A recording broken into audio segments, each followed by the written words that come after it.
فلسطین کے شمالی مغربی کنارے کے جنین پناہ گزین کیمپ میں فلسطینی مزاحمت کاروں نے ایک اسرائیلی فوجی کو ہلاک اور 5 کو زخمی کر دیا۔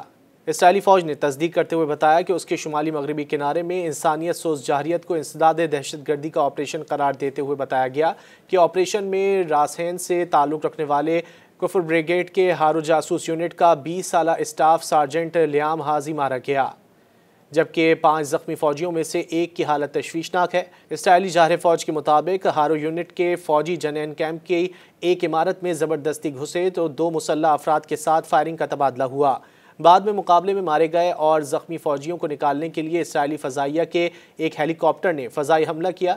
اسرائیلی فوج کا کہنا ہے کہ فائرنگ کے تبادلے کے بعد دونوں فلسطینی مزاحمت کار جائے وقوع سے نکلنے میں کامیاب ہو گئے۔ گزشتہ روز مغربی کنارے کے شہر نابلس میں اسرائیلی فوج کے حملے میں فلسطینی مزاحمتی تنظیم سرایا القدس کے نابلس بریگیڈ کے کمانڈر قاسم اخلاق شہید ہو گئے تھے۔ اسرائیلی فوج کے مطابق 42 سالہ قاسم اخلاق اسرائیلی تنصیبات پر حملوں میں ملوث تھے۔